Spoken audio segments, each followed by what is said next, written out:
Good morning, Seattle, land of clouds, of coffee, and of cutting-edge ideas. I'm Renya Spock, and I'm here to tell you today that your workforce is expecting so much more than just another basic benefits email.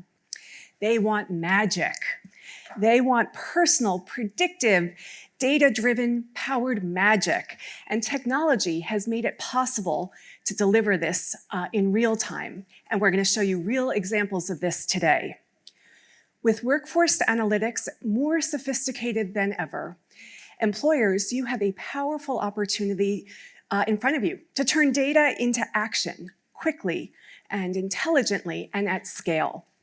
This means delivering real-time support and engagement that drives better health outcomes, deeper engagement across your comprehensive benefits offering, and stronger sense of belonging in the workforce. Today, we're going to explore how companies can harness workforce data and actually anticipate employee needs, and partner across data analytics and human resources teams to close gaps, and most importantly, and my favorite topic, drive engagement and action in the strategies and programs you've already invested in. Because when employees engage, not just click, but actually really engage, not only do their lives get better, but the value accrues back to you. Productivity improves, retention increases, and costs go down. And in this moment, when healthcare costs are on the rise and HR teams are being asked to do more with less, well, let's be honest, you're not being asked to do more with less, you're being told to do more with less. We need to think differently. My point of view is simple.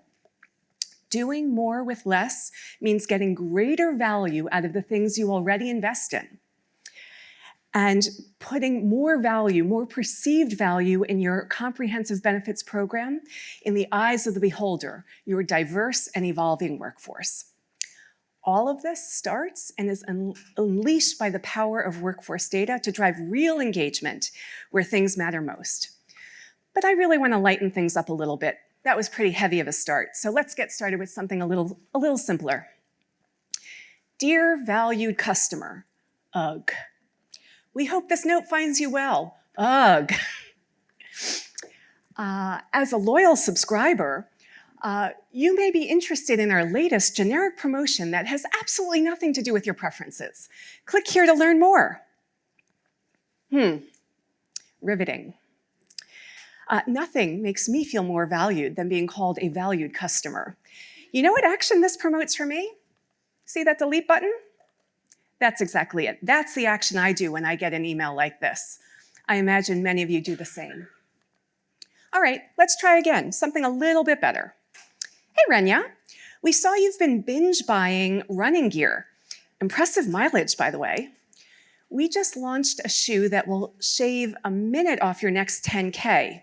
Want first dibs before they sell out? In the consumer world, AI has made hyper-personalization like this the norm. Look, I did buy the shoes. They were cute. But more importantly, I bought them because I felt heard and seen and understood. This company profiled me. They knew some things about me. One, they knew that I was really highly responsive to the scarcity principle, right? You tell me there are only 2 left. I didn't want it before, and guess what? I need it now. And they also spoke to me in a tone that was relevant. They had profiled my prior purchasing patterns and knew that this was the kind of offer that would get my attention and, in fact, get me to buy the shoes. I actually wore them on the flight here. Now, did I run this morning? No, but I wore them, and it nudged me into action in ways that worked exactly like the company thought. So all of this is the difference between generic engagement and real data-driven personalization. But what about at work? What about our opportunities to do things differently in the workplace? We have all come to expect personalization when we shop, when we stream. So why is it at work that the experience can sometimes still feel like we're living in a dial-up world in a 5G environment? Considering the hours we all spend at work, and I hope no one is counting, I'm not, it's painful to imagine, a personalized experience with benefits and well-being is not just a perk, It is absolutely essential, and it's also expected. Okay, think about the last time you got an email from your employer and they were trying to nudge you into action on something. No, really, think about it for a second. Did it feel personal? Did it make you feel valued? Or did it make you feel like a mass email was being sent out that had very little to do with your preferences, your motivations, and your role at the organization? Be honest. Anyone in the room here actually write those emails? I hope I haven't offended. All right, the era of just a paycheck is over. Employees now demand meaningful work, personal growth, and strong connections. HR, we must evolve beyond average-based strategies to meet individual employee needs. This is the new era in investing in humans the way we see it. Ooh. Sorry. All right, we're going to try this again with a benefits example. We've all received an email like this. Hello, not even personal. Hello. Did you know we have a best-in-class resilience program offered at our company? Learn tips and tricks to be your best self. All right, what do we think? Who thinks this would prompt a lot of engagement? How do you feel receiving this note? Yeah, not good, not good. Let's try this instead. Because you know what? I put that one in the delete folder. Hey, Renya. Guess what? We've got a secret weapon against the dreaded burnout monster, our resilience program.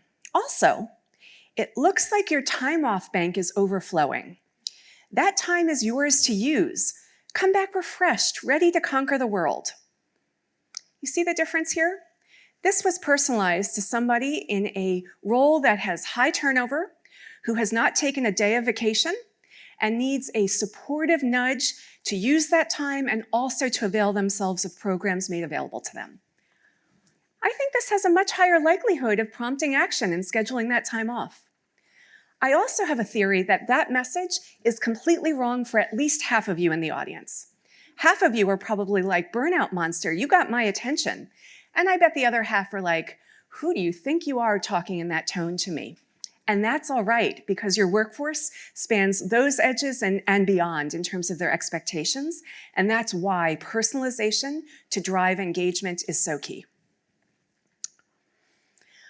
All right, so your workforce is looking for customized experiences, just like the example I gave. According to a recent MetLife study, 93% of employees consider the ability to customize their benefits as a must-have or a nice-to-have option. 72% say that having benefits tailored to their needs increase their loyalty.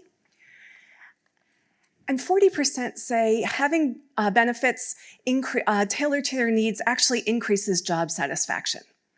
But all of this, and this spans across generations, across large bodies of data, all of this goes back to the simple point I offered at the beginning. The single most effective and impactful thing we can do to actually get each person to engage with the powerful suite of benefits you offer is to provide personalized nudges and support to take action. And yet, until now, that's been the hardest part. Not building the strategy, not finding the programs to implement to meet the diverse needs, not about offering the resources. That's actually the easier part. The hard part is actually getting people to engage in a sustained and meaningful way. Because when employees do what you offer them and use those benefits and services and genuinely experience value, they don't just benefit personally, they bring that value back to you in terms of better business outcomes, stronger loyalty, and healthier behaviors. So, how do we use data to drive N of 1 interventions and support at work? We've already established workforces want it, and you have the data to do it, thanks to the great work led by people analytics and HR leaders like all of you. To unlock the full value of benefits that you've thoughtfully designed, you need a mechanism that transforms advanced analytics combined with real-time insights from what each person shares about their preferences and motivations into precise, personalized engagement. Does anyone think this is a pipe dream? Is this actually possible? I'm here to tell you it actually is, and I'm going to share with you 3 very specific examples of this innovation at play in just a moment. So, because I'm a recovering benefits consultant, you know I love a good framework. I'll spend just a few moments on the first 2 boxes here because these are things that I know you all have already done. When we're thinking about this in the workplace, the first step is really around understanding those people analytics. Like many of you in the room, we have been at the forefront of driving powerful workforce insights for years. You've built the systems, the models, the culture that allow organizations to look beyond generalization and see employees as individuals.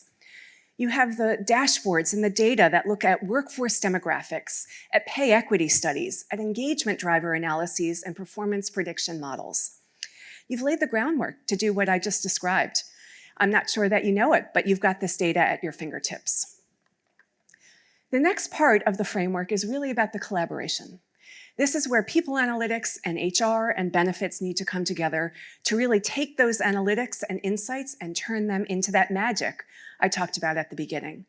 This is where we're talking about instilling and building comprehensive benefit plans that matter to the diversity and the evolution of your workforce.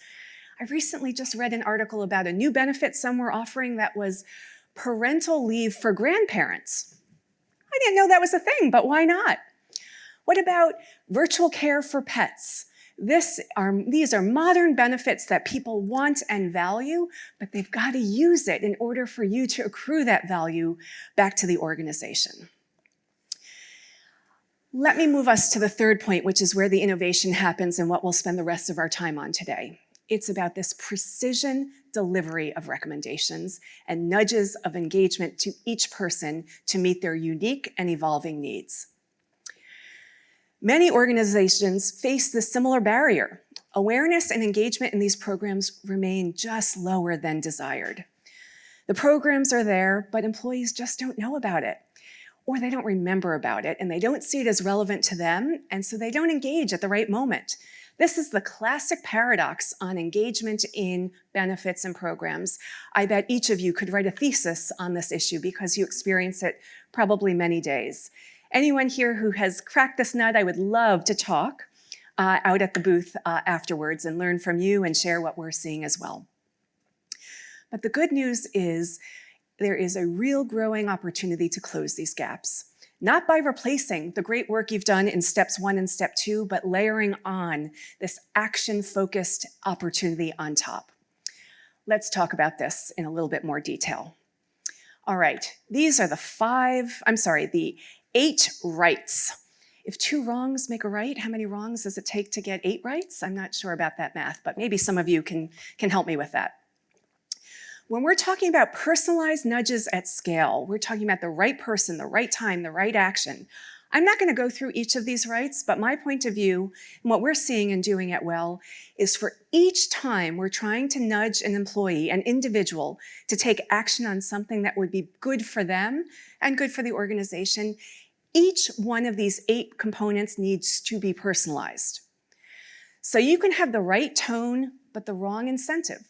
You can have the right modality, but the wrong time, and the message will fall flat, nearly as flat as that dear valued customer example I started with. We all rolled our eyes at that, and I imagine that when we get these things not quite right, we make the same reaction from employees. But the risks are higher in a workforce, because when your workforce starts to take your emails or take your messages, your billboards, your QR codes in the break room, your mailers at home, and putting it in the delete folder, or worse yet, setting up rules to automatically file those messages into, that recycle bin, we have lost them and we have lost their trust. And that's the risk that we face. So I am now going to make this real for you with 3 examples of things we're doing here at Well. This is from a customer who is generally in a higher income, white-collar industry. And they have shared with us workforce data. So we know employees' zip codes, we know their address, we know their compensation, we know their job title, we know their tenure, etc. We get from their health plan their claims data, their legacy health assessment data, their biometrics data. And with that, we marry up data that we infer and understand about each individual's motivation and preferences. And when you put those three things together, that's where that 8-point right model comes to play. In this example for this customer, we knew, based on the aggregation of all of that data, that there was a real looming issue with individuals who had the greatest need for support around healthy food options.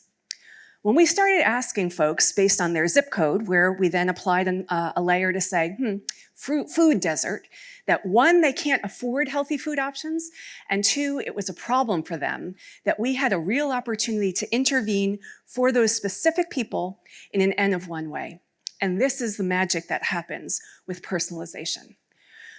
Based on all of the combination of these data points, the data we inferred and learned from people married up with what we got from the other sources, in a matter of weeks, we were able to put together a small pilot that was a partnership with Instacart Health. If these members engaged with us and our coaches around healthy food and recipes and options to avoid the 18 fast food restaurants they passed on their way home, they got coupons for Instacart Health healthy food to be delivered to the home. That's the kind of power that data allows for in personalizing engagement on certain things. And guess what? The folks in this program engaged overwhelmingly in this because the incentive, the reward was relevant. The problem and the solution met their needs, and it was delivered to them in a trusted, caring, human way. Next example. This is one of my favorites because it's going to force me to try to speak Spanish. I do not speak Spanish, so let's see how this goes. This is an organization that was more about frontline workers who drive a lot of trucks, mechanics, frontline individuals. What we know from that organization is a lot of folks' primary language is Spanish, a very high Latina population. Some of them work multiple jobs, very short tenure, very high turnover, and very hard to replace.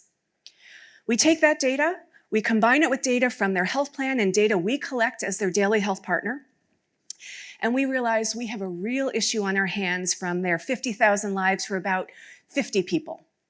Literally ends of very small numbers. These folks are at elevated risk for a coronary event in the near future and have extremely low current physical activity, understanding or use in their life. They're the ticking time bombs. We tried to engage them in some nutrition and physical activity content and support, but guess what? Fell flat. Didn't work. We tried English. We tried Spanish. And then what did we do? We tried Spanglish. And you know what the unlock was? Spanglish. You know why? We spoke to them in their language, literally and metaphorically. Okay, I'm not going to actually try to do the Spanish, but you get the point. You can see in this how when mixing English and Spanish together created this truly human kind of reaction from people. And we saw literally a 2.5 higher engagement in the Spanglish version than English alone or Spanish alone. That's an unlock. Last example. This is from a new customer of ours, and so I'm here to admit to you that I don't actually have data on the results on it yet, but it's about the speed with which we're working. This is an organization that has a lot of phlebotomists.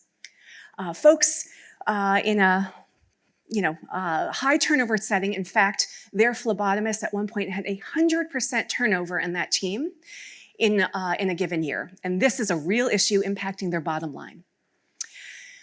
We knew that when we brought this client on, we immediately start to see inappropriate behavior around using the ER inappropriately, overusing it. The opportunity was here to target the right people with the right message about another benefit that's available to them, telehealth. What we learned about these individuals is that one, they did not trust any system other than a provider, and two, they needed a nudge to push them over the edge to try a new modality and a new support. When you combine those two things with the right message at the right time, well, we're going to see what happens, because I don't know, but the point is, it's this kind of innovation of doing big data and real-time nudges to engage people in different ways and benefits that can happen in a matter of weeks that is really the future of workforce health and well-being. So as we come to a close here, I wanted to say a few words about the T word. Anyone want to guess what the T word is? Trust. Thank you. Whoever said that, thank you. I wish I had something to toss out. I know there's a session right after me today that is about trust, and so we will all learn more about that, and this fits so nicely together. But I want to acknowledge that the shoe example, which I wish I was wearing instead of these heels, is different than a message you're delivering as an employer. Telling people, nudging people to buy great new running shoes to shave a minute off their 10K is a much easier pursuit than talking to people about sensitive health information and ways in which they need to really change their behaviors. The center of all of this is trust. What we have found is that it is employers in the HR and data analytics world that worry more about this, interestingly enough, than our members. We have about 400,000 members on our platform today. Anyone want to guess how often we get concerns about how we're using their data? It's not zero. It's like close to zero, single digits. Do you want to know how often we get questions and concerns about this in RFP processes? It's like 100% of the time. This speaks to this divergence, right? People value new recommendations and support and are comfortable sharing their data if it is used for their benefit. That is consistent with a recent Deloitte study that showed 90% of people feel that way. This is a new era, and it does begin with trust. I would suggest everyone spend some time thinking about a data governance model to sit around this and to think about how to transform this work from a place of more static, generalized material into forward-leaning, personalized engagement in the benefits you offer in order to really move the needle as it relates to business outcomes, health outcomes, utilization of the broad, comprehensive benefit packages that you offer. And so in closing, and I'm just on time, we know that there are forks in the road. We're here in Seattle to think about innovation, to think about doing things differently and the new era of modern workforces and investing in humans. We strongly believe that the data is there to take action differently, that there are new solutions out there, like Well, and many others that are doing this at scale consistently. These are not pipe dreams of possible things we could imagine in the future. This is happening today across the country with a number of progressive organizations. And I think the challenge and the invitation and the opportunity for us all is to figure out how do we get there rapidly, how do we monitor employee reactions, and really drive better business results as a result of investing in our people and optimizing what you've already done more powerfully and more precisely. Thank you all for your time today.